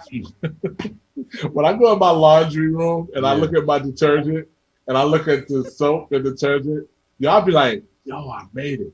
Yeah, got tied. Yo, I swear to God, yo, like that niggas ain't got game no more. Niggas ain't got game no more. We good. And I'm checking out groceries. I be like, yo, when I check out grocery and I'm walking to my truck with the grocery, I be like, yo, I made it. It be those moments, because these are the moments that people wish that, yo, I buy what I want. My kids get what they want. My kids, I live where I want to live. I'm in Atlanta right now off my publishing and royalties in an apartment because I want to get a crib. I just don't know where I want to get a crib. You know how many people in my family, my niggas, and dudes that didn't reach 40, that damn near came across hard times, and I had to listen to my nigga. There's one nigga right now, I ain't gonna blow him up, one of my friends, he called me ready to talk about how he didn't make it. You know what I had to tell him? I said, yo, son, I'm 50 years old. I can't have that conversation with you no more. Right. I can't talk to you about what didn't happen for you. Right. You gotta talk to me about kids. You gotta talk to me about where we at now, because I can only relate to you right now according to my son running around here, or how our wives are doing, or how our girls are doing. We gotta talk at this level. Exactly. I can't talk about 30 years old no more. No. If you at 30 years old and we had this conversation at 30 and you didn't make it rock, and I'm 50 right now, I can't talk to you. Yeah, what are we talking about? Right. Because all you're gonna do is gonna have me like this. It's gonna bring you down, though. And I said, my dude, I said, what your problem now is you. Yep. You gotta grind it out yourself, bro. You gotta grind it out yourself. It's too many opportunities now. But still, when I get off the phone with him, I'm like, Dad, he didn't make it. He's still at 30. I got 40 that can make it at 40. I got niggas with the same beat machines in front of my joint that didn't make nothing. But guess what? That dude at 30 still can make it at 40. He could still make it at 50. He still can. That's right. But it won't be my call to do it. No, it's not your call. It's his grind. It's his grind. Yeah. So I look at the bus stop sometimes, and I say to myself, God bless them people, man. Like, you know what I'm saying? Because I don't gotta stand at no bus stop no more. Right. Yeah. I stood at a bus stop when I was supposed to stand at the bus stop. I don't stand at a bus stop. No disrespect to the people that stand at bus stops, but look at where God puts you. Exactly. I'm walking in the store. People say, yo, how do you feel about the price of gas? I'm like, I never had to know because I never checked the gas. Yeah, I know who checks gas prices. I'm always able to put a 20 in my tank. But you got people that's watching it from the gallon. They're like, yo, I can't. I be listening to them and they be like, Rock, how do you feel about gas? I'm like, I don't know. I always got it. Hey, not bragging. I just don't know. I always got it. But it's understandable because you worked hard to put yourself in that predicament, man. You know what's funny though? I didn't work hard. You know what I did? I stayed in the studio. I didn't work hard. I stayed in the studio. You know why I stayed in the studio? Because my father, Ernest Lee Stinson, the only thing I had, we never talked about life. We never talked about how he felt about me as a son, and I never spoke to him about how I felt as a dad. I just watched this man sweep the floor at a lumber yard and went from sweeping the floor to becoming one of the best lumber cutters in the yard. Right. That's all I had as a mentorship. Wow. And my curse was, look around me. Everything I cut lumber with. Everything that I cut lumber with is still around me to the point where my daughter had to come and say, Daddy, stop. You've cut lumber for 30 years. Right. But I didn't work hard, dog. I just Ernest Lee Stinson Sr., God rest his soul, showed me at that point that he could sweep the floor and become one of the biggest lumber cutters in the yard, because when I got in front of this beat machine, you know what I said? If my father could sweep the floor and become one of the best lumber workers, I'm going to touch these pads and become one of the best producers in the game. That's real, bro. I said that, and I touched that pad. And that was your passion. Look at the pad. Here got but I said that of them. Because when I got in front of my first beat machine, I looked at that beat machine. I didn't know how that shit worked. I said, my father swept the floor and became one of the biggest lumber people in the game. I'm gonna get on this machine and learn from that one pad how to work this whole machine, and I ain't gonna stop till I become one of the dopest producers in the game. Man, that's what's up, bro. And guess what you did? I said that at somebody's house on somebody else's beat machine. And you became that. You willed yourself that way. You willed yourself, like you spoke it into existence. Yes. The books. See what I'm saying about the books? Yeah. If I would have read those books, I would have knew what was happening. It would have been better towards a lot of things had I knew. You didn't have an explanation for what you were doing. I didn't have an explanation. Yeah. So I would say the thing that my moment is where it is now. Like when I look at myself on the wall now, like I say to myself, oh, wow, I made it. I made it. But it's not until I see the things that most people would worry about that I don't worry about is where I really feel comfortable. Where I really feel it. Right. Now, let me ask you a question, because I mean, as you being as great as you are, going through the experience of witnessing what happened with George Floyd and all that debacle, unfortunately, that's what's going on with all of us in our inner circle, not just inner circle, excuse me, but our community. How do you feel like, what can we do maybe possibly to change it, or what do you think we can do, man? Because it's getting effed up now. The only thing we know is, to do the yes sir, yes ma'am type thing, man. We can't fight back because we don't want to get shot. So what can we do to, be okay? You want mine first, whatever, because mine's a little bad. You want to do yours first? you want to put the 30-day into yours, because I'm coming with straight dark clouds and thunder. I'm sorry.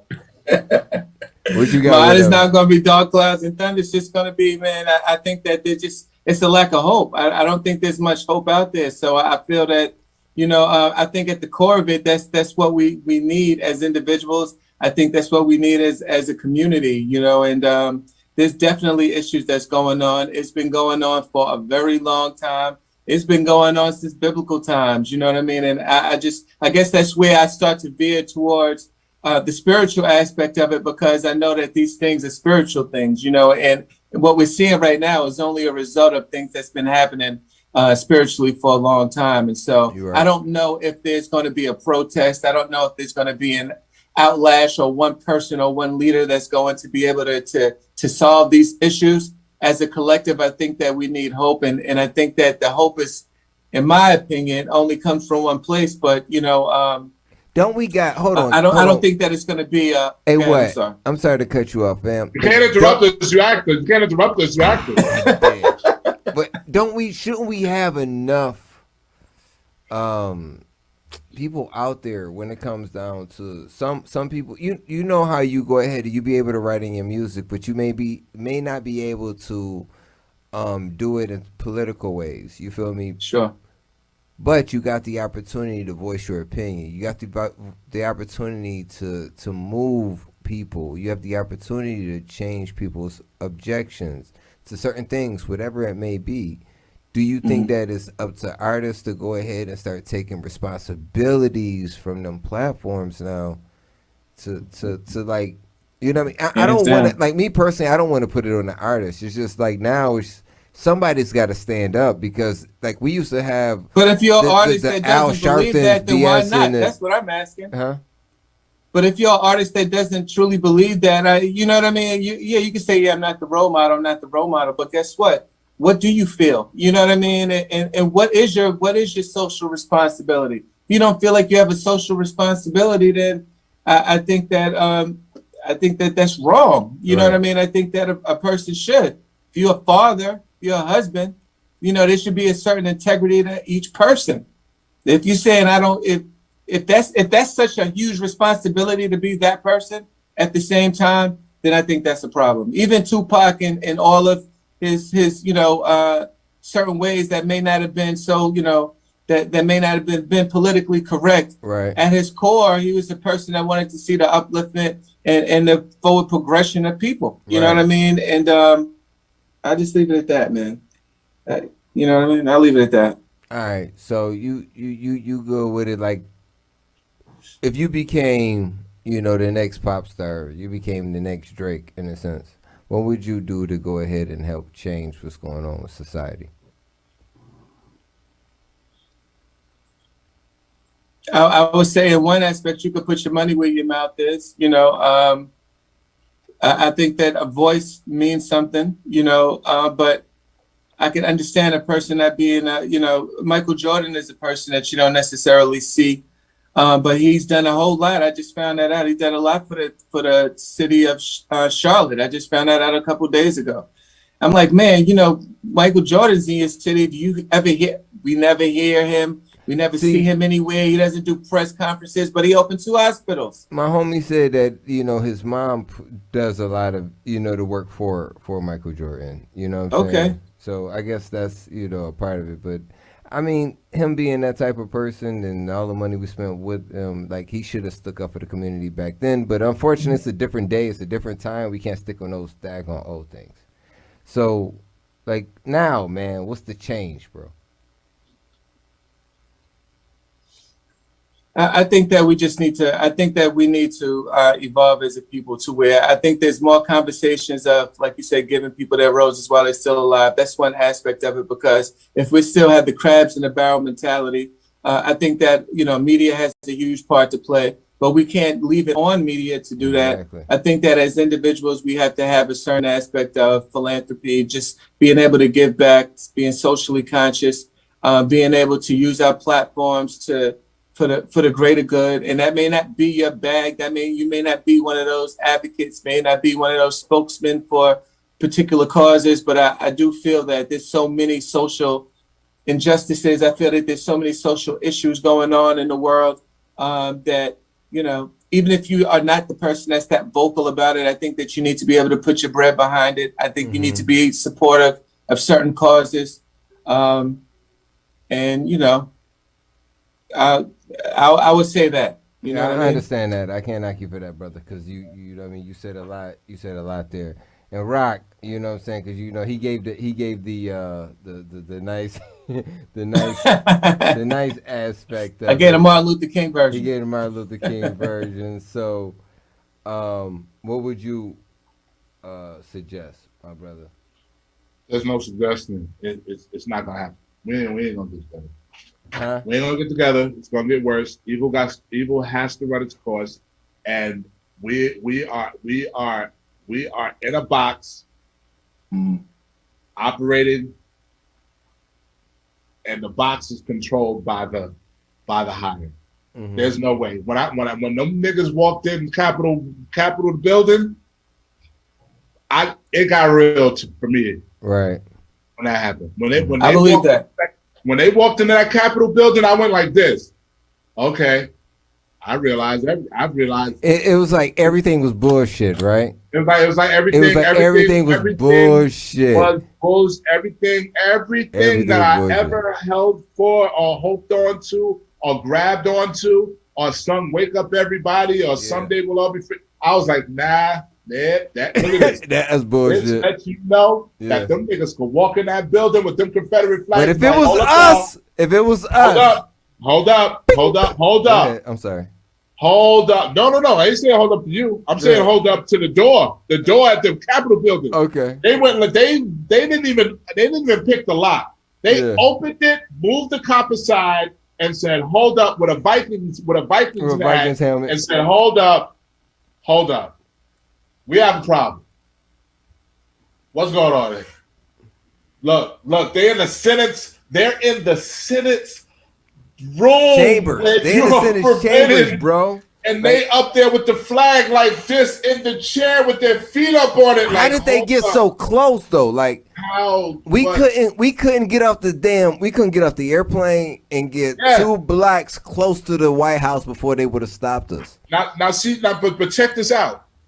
Whether they did it willfully or whether this whack ass America is trying to set something up to show us something to make us blindsided of what the advantage is or probably isn't, or what they want us to see to blow our minds. Right. See, that's the thing that behind the action of what we see, there's 10 minds behind. There are 10 minds behind the whole activity of what they're doing. Yeah, if they took that to show you that, we just gonna blow their brains out and let them people go up in the office and just let them think that they have charge just to always provide that superiority to put us in fear. That's we gotta look. We can look at it two ways. We can look at it in a way of saying it got out of control, whatever.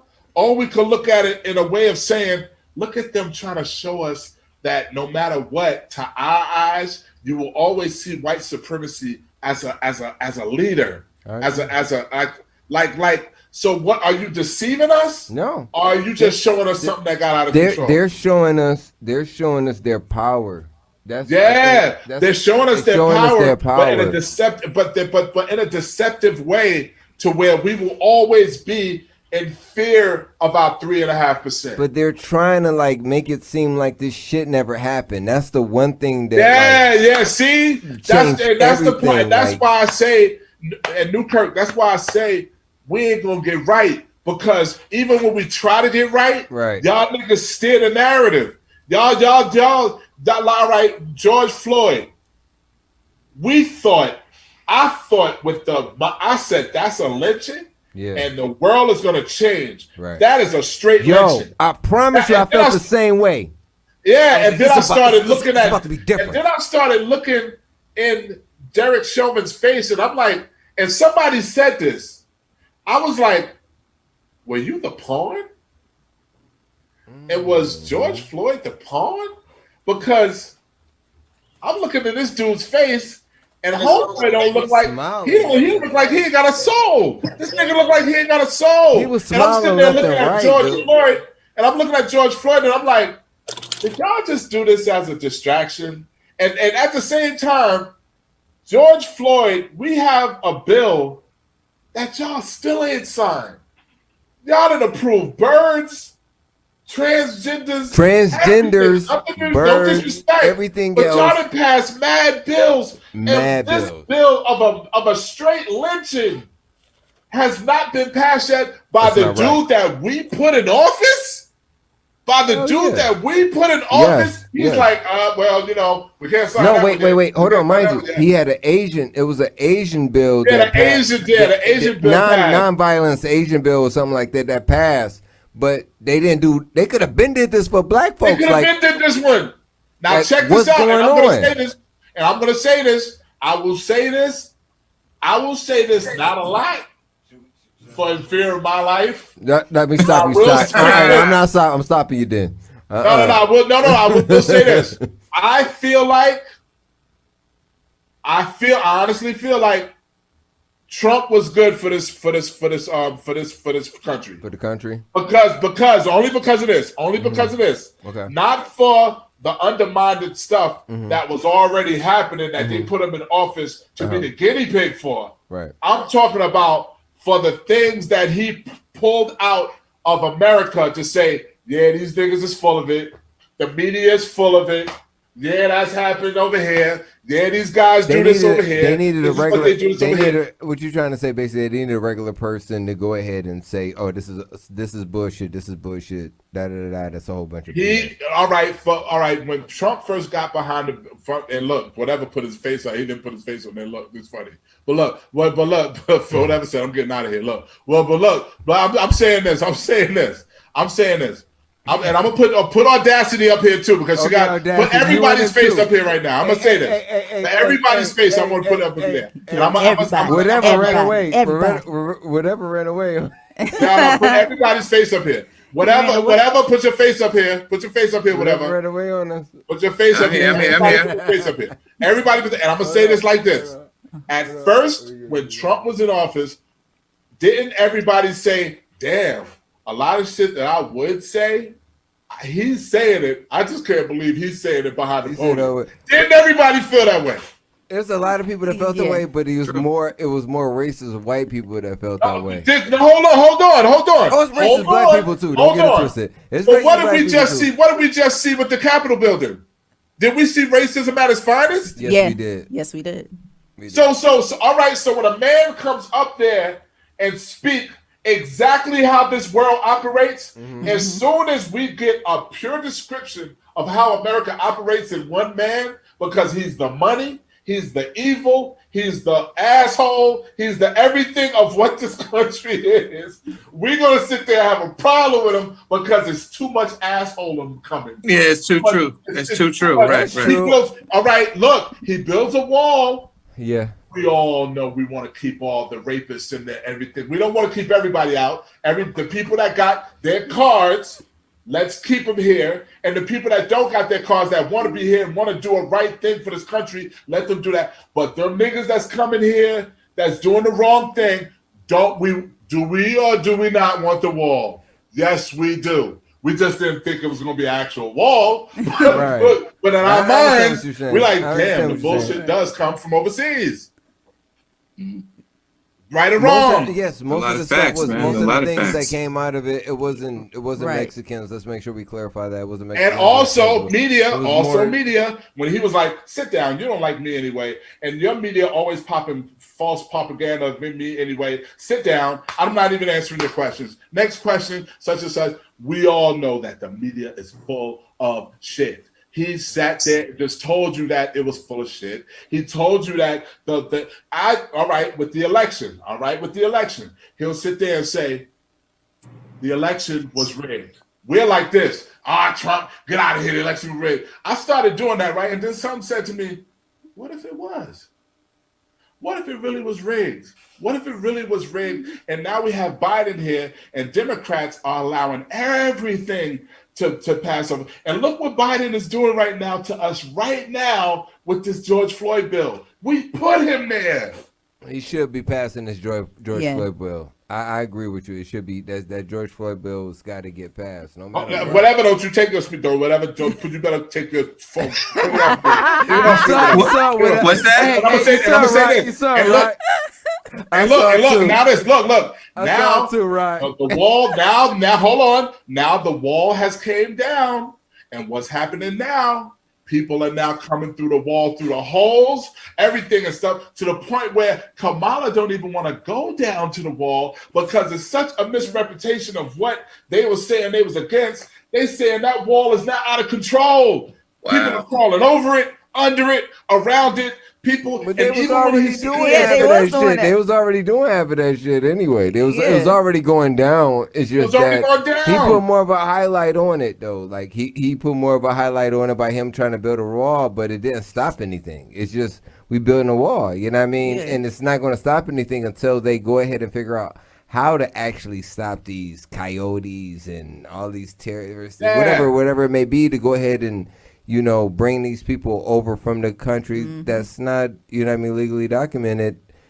But some people need to go ahead and create a new life too, man. And that's what America's supposed to be about. I totally agree with that. But here's my thing in my closing. Let's go. In my closing, I say this. This world operates in a effed up way. Yeah. We don't get our rights. We saw what happened with the Capitol building. We also see how they try to make television look to us to like, all right, let's make them scared of this. And then when they concentrate on this, I want to say something. Let somebody go into a supermarket and shoot up 100 people. I want to say something over here. You know what I'm saying? It's like all of that, like that scare tactic. Like I don't like the way they do that. Right.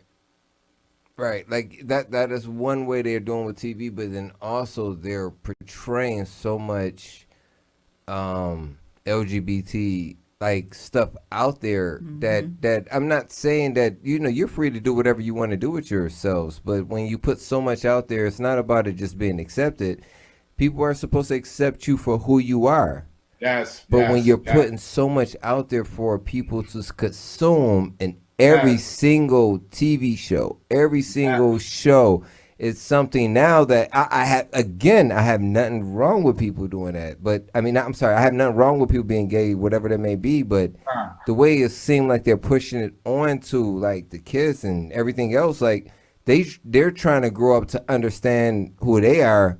Yes. Now you're forcing them to understand that this is what is okay for them, but it may not really be okay for them. You know what I'm saying? Like you're making it more of a glorification than actually exactly. And I can't like my like my daughter's sixth grade right now, and then they did the sex ed thing, and then she came and was like, "Daddy and mommy, y'all nasty." But the whole thing is it's it's education, but then when it gets to a point of the understanding of what should be taught, I'm not talking about schools or anything like that, but what is being already presented by the TV themselves, the cartoons, man, they're putting it in Disney. Like, it's nothing wrong with being okay with something, but don't throw it in somebody else's face. Allow them to get time to go ahead and adjust to whatever it may be.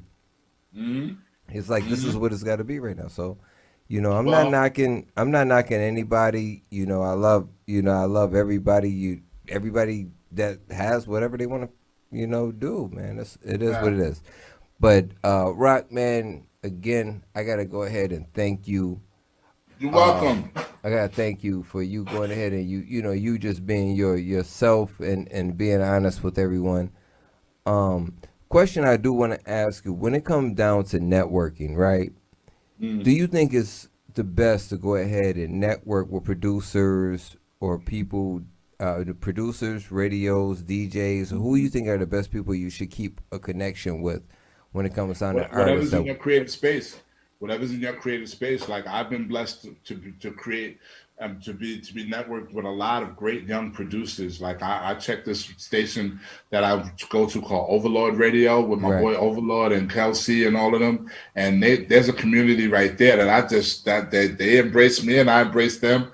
you know, and the respect is there, and it's just amazing how, you know, that happens. But and it also comes along with just, you know, the zone that you're in, the frequency that you're in. It just attracts it, you know.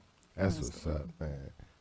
A lot of artists wish they can go ahead and have an opportunity to go ahead and work with you, and you've given a lot of different people opportunities to do things like that, from you know, some different contests, from beat contests to a lot of different things. What made you go ahead and choose to do those things, or what were you trying to do at that time? It just came with the fellowship, man. It just came with the fellowship and the brotherhood. You know what I'm saying? Like, you know, I'm not one of those people to say no to anything, because I feel like every opportunity is a great opportunity according to what you've been blessed to be. So, you know, to the person that doesn't have not one network facilitated for himself, to the person that has a great network place, you know what I'm saying? You don't know who's who in this day and age. So the person that you could be turning down could be the next person. So do you believe? So I look at that like somebody gave the chance to me. Like somebody gave me a chance. I spoke to you about how Redman could have turned me down because I didn't know nobody. Right. He didn't know who I knew when he put me on, but he put me on and gave me a chance. So I do that with everybody who I come in contact with. So when I ask this question, do you believe it's who you know in the industry or what you know in the industry? You say who? I believe it's both, because what I knew allowed me to be. If I didn't have that tape that day of what I knew, I couldn't be connected with who to know. Right. Okay. So I knew music. I knew music to know somebody that knew music to make the success, you know, start its seed, you know. Right. Okay. Tell us about a time in music when a connection led you into a moment of your success in life. I would say the first day I had anything to. The first time I've actually manifested any music on an album or anything, that's when it came. Because, tell you the truth, the goal is to have one hit record. Right. A hit record. One. Like, I was talking to this white guy out in LA. He was a big time record exec. And he said, so Rockwilder. He said, how do you feel about your career? I said, Dad, I had a great career, but I feel like you know, there's more to do. He said, well, how many hits do you feel you have? I said, well, I honestly could say I have 4 hits that are really, he said, congratulations, because the key was to having a hit. Yeah. One. He said the key was to have a hit record. Wow. You know? So how long did it take for you to actually realize that you had that? Like, I mean, of course, you know, you had your hit records, you rolled with Redman, you did your thing, that you realized you were really Rockwilder, that you were that person. I heard, before I let you answer that, I just heard a conversation with Mary J. Blige when she said 2016 is when she actually realized that, you know, she was Mary J. Blige. You know, and all the other BS she was going throughout that time. But 2016 is when she really realized she was Mary J. Blige, and I can go ahead and be about whatever, you know? I think mine was that when the accolades came, when people started looking at what I had done, and I started seeing the things that I had done have such these different type of images to me, like how high, like when How High comes on, like I just be like, wow, music scored by Rockwilder. I'm like, wow, that's not no matter what happens, that's not going nowhere. That's there. Like the Red and Meth song, the Rockwilder. When I see how people feel about that song, I'm just like, wow, that's not changing. That's not gonna change. Never. Or do it again. Or oh no, or You Came Up by Big Pun. You know, and then the classic albums I'm on with 50 Cent, with Like My Style and Do You Think About Me, but then Lady Marmalade and then Dirty by Christina. It's like the things that it becomes is when you start realizing like that. So it basically means, so every time I feel like I got more to do, I got to start looking at what I done and say, wow, look what you've done, you know? Right. It took me a long time to realize that my generation of my work existed in a generation, and when I reached. Do you think it's over? Like you think your generation of creating is over? I'm not talking about you, period, as creating, but your generation of some of the producers that started with you are kind of over now, and you have to go ahead and reinvent yourself to go ahead and become that next producer. Well, it's like Czar. Like when Czar came out, everybody loved what Czar did. Was Czar going to do 1 billion downloads, 1 billion streams, like most of these other records do? I don't know. But the thing is that you got to respect where your generation lies. You got to respect what your generation does to hip hop now. So I'm a realist about everything. So I don't ever feel like there's some artists right now that still feel like they got to go get the crown. Right. You know what I'm saying? I feel like there's a crown for what I do and what I've done, and I feel like that crown is a crown. It's like I remember watching basketball, and they said, although you have the Jordans and you have the Kobe's, Derrick Rose is still not one to be slept on. I said this before. You know what I'm saying? Or Allen Iverson, or Sean Kemp. Right. Or Dominique Dawkins. Right. Like, you know what I'm saying? Maybe I hold the Dominique Dawkins or Sean Kemp or Iverson role. You know what I'm saying? You know, I created the Rockwilder. Iverson created the crossover. We don't have those same players. We don't have those type of breed of players anymore. The players we have now are, I don't want to say I'm soft at all, but they're just a different breed of players. And the refs too, because the refs call every call. So it's a different, it's a different game. So what I want to exist right now in this game. If I was a new artist, nope. If I was a new producer, I would hate where it is now. But that all depends on how I would feel jumping into this industry. But at the same time, I wouldn't probably want to feel. I probably wouldn't want to be in this industry right now. You know what I'm saying? I love what my industry was. Right. I love my part of it. You know what I'm saying? So my part of it was fun. I love what Do It Again was. Right. And as opposed to what Niggas in Paris is. You know what I'm saying? Right. But it's amazing, man. Shout out to Sound Oracle, since you just said Niggas in Paris. I want to shout out Sound Oracle because he's sound designed a lot of Timberland sounds. Sound Oracle is dope, man. I can't wait till I get the chance for him to I be on his IGs and stuff, but I can't wait to really link with him and stuff like that. We had an amazing interview with Sound Oracle. He right there. He right there in Atlanta. He right there in Atlanta, man. You're probably right around the corner from each other right now.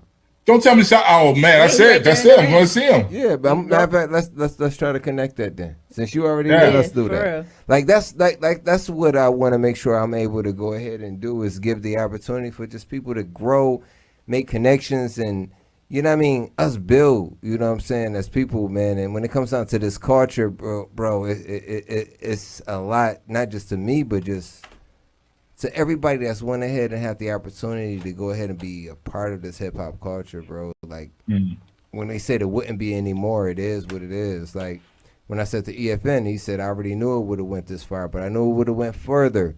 He's on with my man is on with Nori right now with his show. And again, like I said, we gotta get you on Drink Champs, man. Shout out to Noriega, shout out to Dagon DJ EFN, and man, we gotta get Rockwilder on Drink Champs, man. You ready, Rock?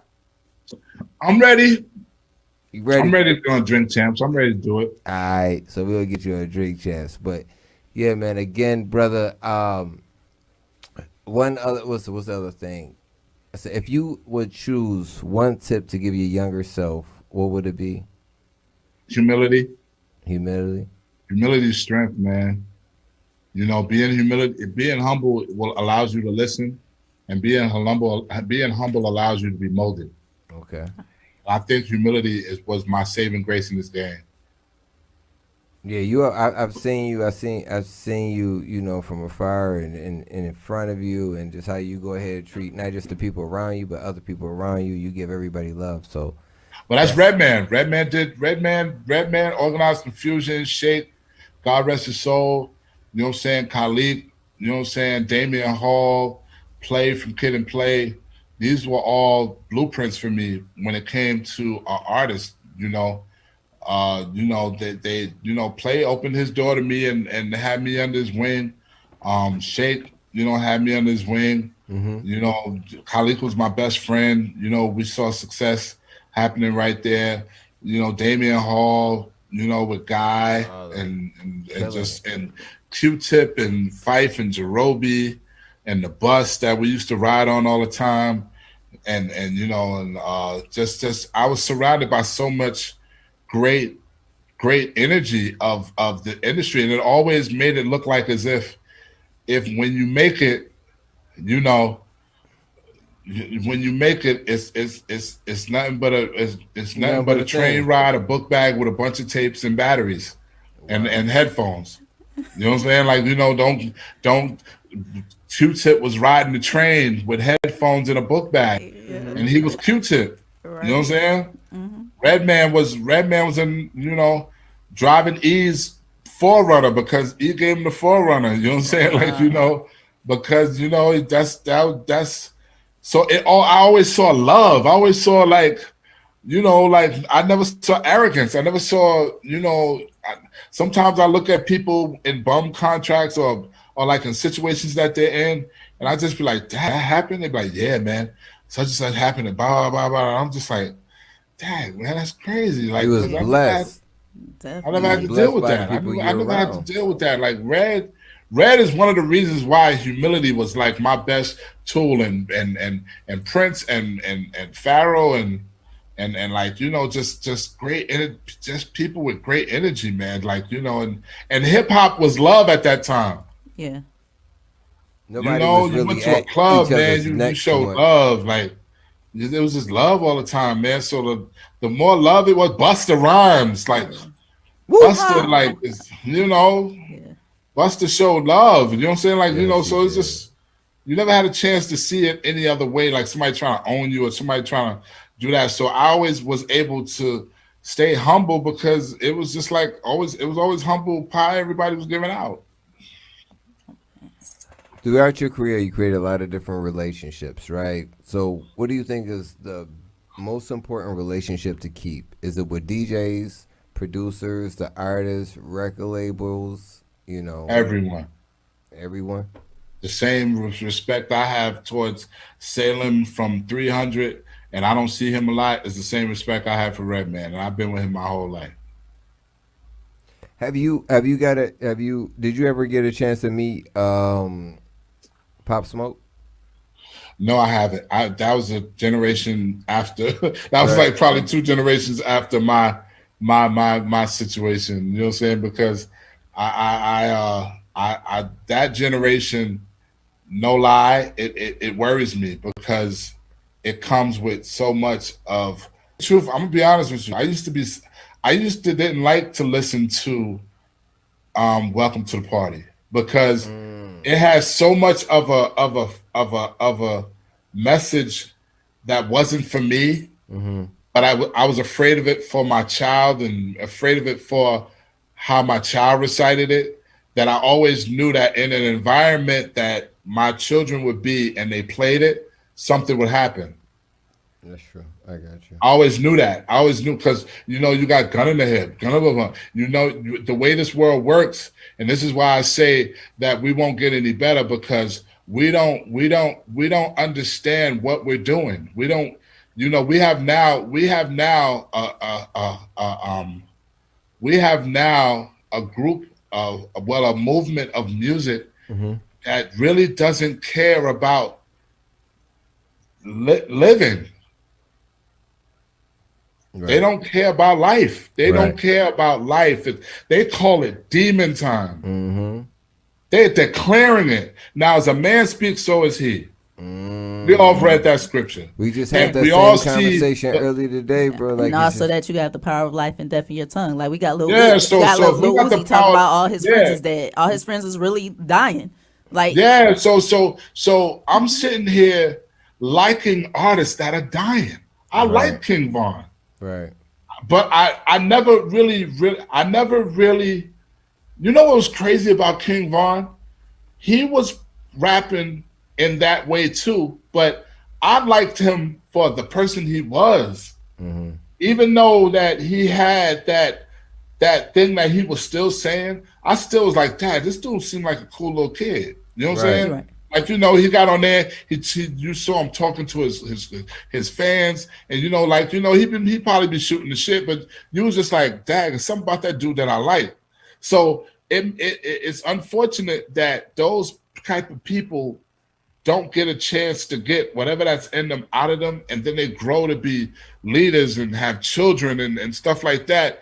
It's like, how is it that I'm like an artist now that are dying, and now my son is 6 years old, 7 years old, right, and he's going to be reciting to these dudes, and they're going to be dying. So that means that the possibility of him wanting to either be in a gang, wanting to not care, wanting to be on demon time because it's fabricated now and it's clout right now. Mm-hmm. Like all of the stuff that he's reciting, he's either going to be in an environment to where, he'll have to watch his back, or he would have to.